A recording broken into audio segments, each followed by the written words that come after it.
दोस्तों, तीसरे विश्व युद्ध की दहलीज पर दुनिया की दो महाशक्तियां युद्ध के मैदान में आमने सामने हैं। दूसरे विश्व युद्ध के बाद ये सबसे खतरनाक दौर चल रहा है। रूस यूक्रेन को रोनते हुए आगे बढ़ रहा है। जहां अमेरिका और नाटो रूस को धमकियां दे रहे थे, वहीं अब रूस के खतरनाक हथियारों को देखकर अमेरिका, नाटो सहित पूरी दुनिया सहम गई है। अभी तक अपने थर्ड क्लास के वेपन से लड़ने वाले रूस ने अपने विध्वंसक हथियारों का जखीरा निकाल दिया है। भारत और इजराइल जैसे देश, जिसके यूक्रेन और रशिया दोनों से संबंध अच्छे हैं, ये दोनों देशों से बात करके युद्ध को रुकवाने की कोशिश कर रहे हैं। मगर अब पुतिन ने वेस्ट और यूक्रेन को सबक सिखाने की ठान ली है।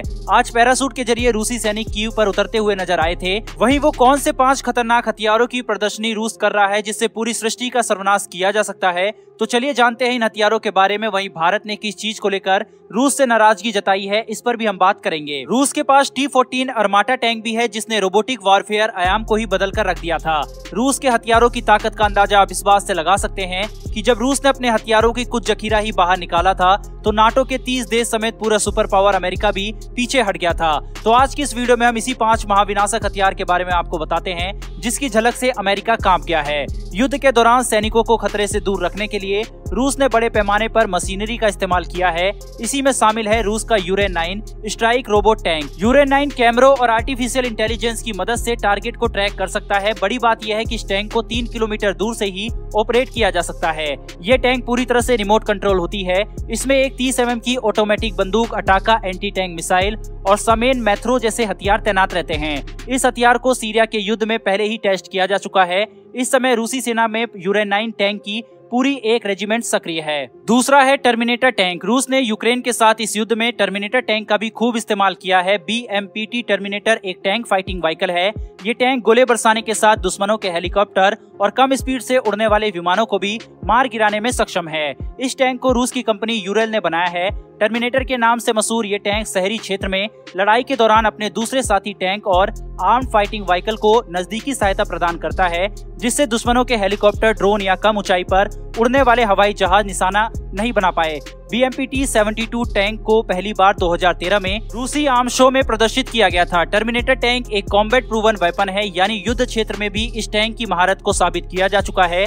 रूस ने इसे 2017 में सीरिया के युद्धग्रस्त क्षेत्रों में तैनात किया था। तीसरा है फ्लाइंग क्लाइस्नो माइंस। रूस ने एक्स विंग वाले फ्लाइंग क्लाइस्नो माइंस ड्रोन को भी यूक्रेन के इस युद्ध में खूब इस्तेमाल किया है। ये हथियार एक उड़ती बारूदी सुरंग है। इसे फ्लाइंग क्लाइस्नो नाम से भी जाना जाता है।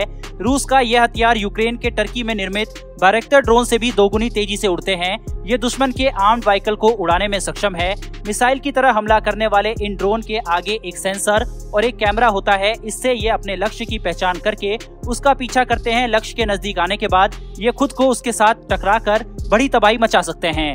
इनका एक वर्जन और भी है जो दुश्मनों के ड्रोन को नष्ट कर सकता है। ये उड़ते समय दुश्मनों के ड्रोन को नजदीक जाकर खुद को उड़ा सकते हैं। इस विस्फोट की चपेट में आने से दुश्मन का ड्रोन पूरी तरह से नष्ट हो जाता है। चौथे नंबर पर आते हैं डॉग ट्रूपर्स। रूसी नेशनल गार्ड के स्पेशल फोर्सेस में बड़ी संख्या में डॉग पैरा ट्रूपर्स भी शामिल हैं।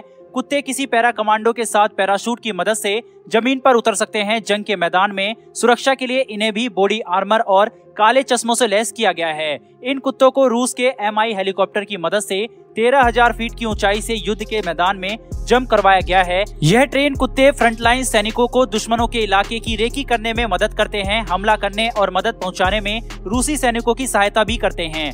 पांचवा है स्टेल्थ ड्रोन।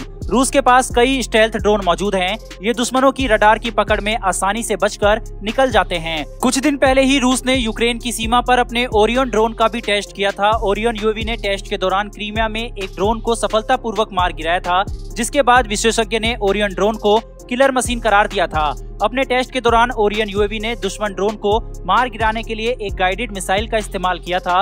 ओरियन ड्रोन की टॉप स्पीड 200 किलोमीटर प्रति घंटे की है। रूस का ये अनमैन्ड कॉम्बैट एरियल व्हीकल भी ऑपरेशनल है। इस ड्रोन में हथियारों को छुपाने के लिए इंटरनल विंग भी बने हुए हैं। इसे गुप्त अभियानों के लिए ही डिजाइन किया गया है। दोस्तों, इसके अलावा भी कई ऐसे हथियार हैं जिसे रूस यूक्रेन के खिलाफ युद्ध में जमकर इस्तेमाल कर रहा है। रूस के पास इनके अलावा भी और भी कई हथियार हैं, जिसके नाम से ही अमेरिका यूक्रेन को अकेला छोड़कर भाग खड़ा हुआ है। वहीं दोस्तों, आज एक और भारतीय स्टूडेंट की मौत यूक्रेन में हुई है। भारत ने कड़ी नाराजगी रूस और यूक्रेन के सामने जताई है। वहीं अर्जेंटली भारत को कीव छोड़ने के लिए भी कहा है। बहरहाल दोस्तों, इस वीडियो में इतना ही। अगर आपने इस वीडियो को यहाँ तक देखा है तो कमेंट बॉक्स में जय हिंद जरूर लिखें और फिर मिलेंगे ऐसी एक नई वीडियो के साथ। धन्यवाद। जय हिंद।